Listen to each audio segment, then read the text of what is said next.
instead of striking out at them, I use my creative writing to kind of ease the tension or get the stress out. You're watching the Spotlight Network, starring Hollywood's newsman, Logan Crawford. They now believe a single member. He works with TV and film legends.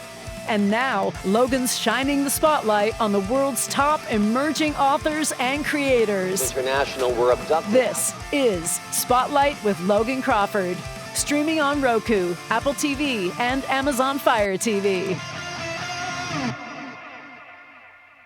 I'm Logan Crawford, and right now on Spotlight, we enter a dark, supernatural world where one man, cursed with the devil's blood, yet blessed with a hero's purpose, stands between humanity and the forces of evil. The name of the book, Crabbe H. Appleton, at your service. It is written by a terrific author. His name is Wilson Jackson. And in the book, he introduces a powerful protector, feared by demons, spirits, and all creatures of the night. This thrilling tale blends paranormal action, mystic destiny, and non-stop suspense as Crabbe uses demonic powers for good in a world that desperately needs him. We're delighted to have this very talented author join us here today on Spotlight. We thank the team at Seven Chaptered Literary for helping us put him in the spotlight today. We ask viewers like you to support authors like him by subscribing to our channel and by purchasing his amazing book. The links are below this interview. Wilson, thank you so much for joining me here today. Thanks for having me. This is such an unusual character, Crabbe H. Appleton. He is both blessed and cursed by his demonic bloodline. Tell us a little bit about the inspiration for this character.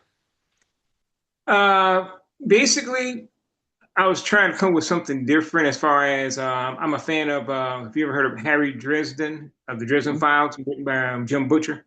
Yep. And I wanted to bring somebody a little bit more darker, I guess you can say. And I guess when you deal with the devil, it's got to be dark. So he's a type of guy who family has the bloodline, but he got the big of it as far as superpower. The devil was looking for someone to be a vassal, and that's what his ancestor had promised the devil. Of course, the devil don't keep his promises, and when the devil went back on his word, Crabbe came to getting the powers and realizing that, okay, I got this, but I'm not evil. I'm not a bad person. And I just came with the character based on the fact that everybody have their own demons, and he's dealing with his in a good way instead of trying to do something bad and use it for power as far as getting rich or famous. No, he wants to help people, and of course, Satan doesn't like that. And that's why I came with the character as far as let people know that despite what situation, if you're powerful, you still can be a good person and do good things.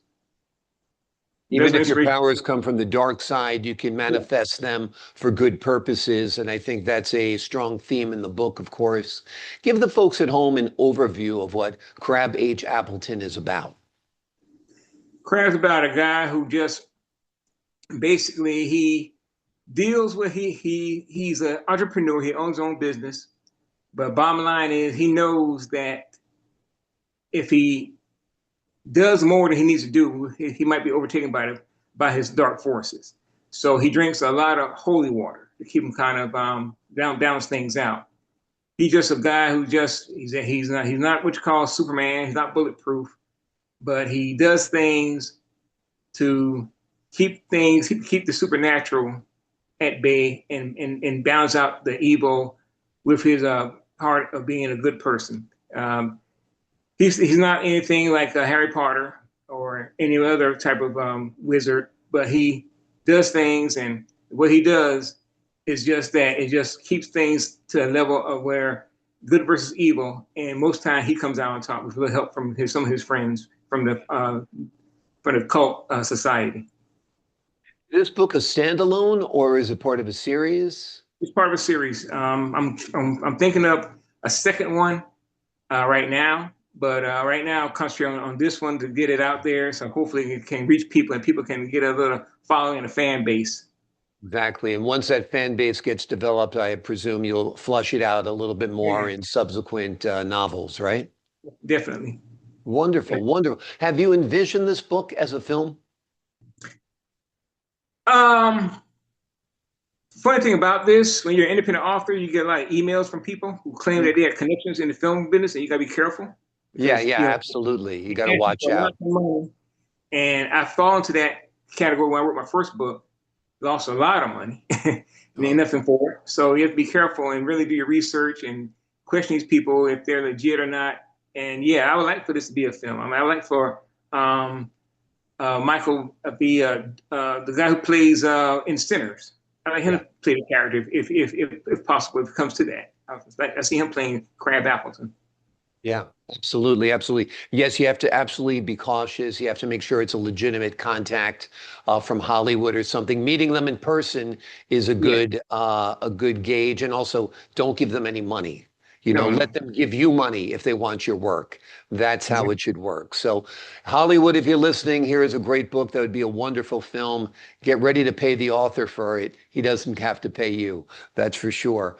But this is a wonderful work you've done on this book. And I'm sure that once people read it, they'll get caught up in the story and they'll look forward to subsequent adventures with Crabbe Appleton. And who are you saying who would be the perfect Crabbe Appleton to play him in a movie? Michael B. Duncan. Okay. Yep. He'll be the guy who Vision picked to play him. Absolutely. Absolutely. And where do you see the story going if you were going to follow it up in a subsequent novel? I see it going to a point where maybe to just I can't really say where an ending would come as far as I know some books come to an end, Mhm. but this could go as far as maybe I guess 20 novels I think I have in me to write about this guy because he just keeps on growing as far as there's always something different going on in the world anyway, Mm. and with that in mind, there's always going to be something to me to come up with and to create as far as an adventure for him to see his strength, see if he gets strong, what he goes through, if he finds a love interest maybe, and if someone uses his loved ones as to get to him and how he handles it. So I think there's a lot of variety ways he can go as far as reaching out to the public as far as the book goes and how far I can make it grow. Absolutely. What was it like writing this book? Was it fun getting caught up in this world and creating it? Yeah, but definitely, doing my research, I bought a lot of books about voodoo, about about about magic tricks and so forth to make it kind of comical. I even bought books about spirits, about how criminals are claimed to be possessed by evil spirits and so forth. I was going to get a book about actual demons on Earth, but I couldn't get it because it was a limited issue. But Hmm. yeah, I bought a lot of books and did a lot of reading and research. And I kind of put it all together to make this into hopefully a good story for people to enjoy. Yeah. What was your favorite scene to write in the book? Was there a scene that you wrote when you were done? You're like, wow, I really love that. I love how that came out. I think when I got near the end, Hmm. he works with a guy named Father Leary. Father Leary is a priest and he deals in the supernatural and he sends on certain assignments. And the last part of the book, it just about this family gets terrorized and this monster gets a kick out of mess with kids. And he hates when the supernatural mess with children. So the little girls that have been in the hospital fall down the stairs. So Crabbe goes to the family's house and the demon doesn't know that the family's not there. So when the demon comes in, he turns around slowly and the demon recognizes him because everybody in the supernatural world knows who Crabbe Appleton is. And he introduced himself. He said, "Well, you had your fun, and now we can play. Now you can play with the big boys. You're not playing with children anymore." And he lets him know. He bowed to him and said, "Crabbe H. Appleton at your service." And that's part I like when he's kind of letting him know in a comical way. Yeah, I'm serious, but I'm letting you know who you're dealing with now. And that's part of the book I Absolutely. like. And no one knows what's going to happen, but you can envision he's going to let the demon know you did wrong and you're going to pay for it. Yep. Absolutely. Absolutely. Who was the first person you gave the book to when you completed it? Who was your first reader? Um, a woman, I forget her name right now. Hmm. She's a editor, and she edited my book. She was the first one I gave it to. Yeah, her Hmm. name is Mercy. Mercy, and she liked it a lot, and she was thrilled to edit it, and told me that it's a good read, that has a good chance to do some great things. So that's the first person I gave it to. As far as my family, they know I write books, but they don't exactly rush out to buy them. Okay, so I can explain That's how that, but that's families okay. are. Yeah, I can Yeah. explain that, but that's okay. Yep. But they support me regardless in their own way. Yep, exactly, exactly. That's how it goes. You know, you work hard on the book, you give it to somebody in your family, they'll get around to it eventually. But this is a wonderful book. People should get around to reading it sooner rather than later. And what was your inspiration for the book? Was it more films, TV shows, or other books? But actually, I based it off of, and I think you know this is kind of a real thing in the world: harassment, adult bullying, when grown-ups are bullying other adults.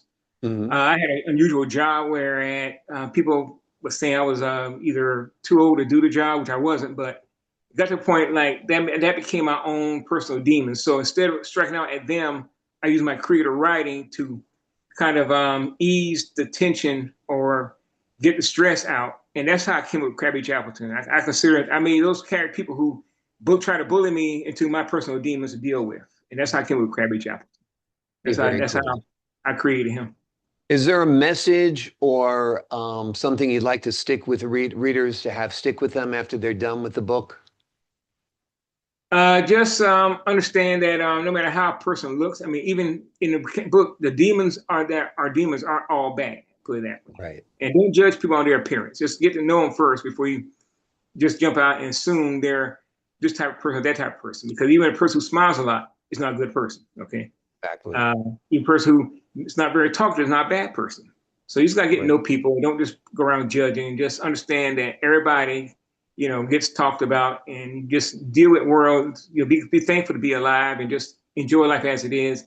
And don't try to make things miserable for other people. If you're going through something, either talk it out or try to figure out for yourself rather than try to take it out on someone else. And I see that a lot with people. They'll do that. They'll just for some reason take it out on other people, their problems, instead of just trying to figure out how am I going to have solve this for myself. Yeah. And I think that, you just kind of take a deep breath, sit back, things will work out for you. Just don't think that being frustrated and trying to misery one's company, then just don't be that person who believe in that misery one's company. No, don't be that company of misery. Just be the company of comfort. Wonderful. Great advice, great values, great lessons, and wonderful messages from this book. The name of the book is Crabbe H. Appleton at your service. It is an electrifying supernatural tale about a hero born from darkness, yet devoted to protecting the light. Wilson, thank you so much for joining us here today. Thank you for having me, Logan. I appreciate your time, your insight, and the wonderful work you've done on this book. To the folks at home, I'm Logan Crawford, thanking you for your time this time. Until next time.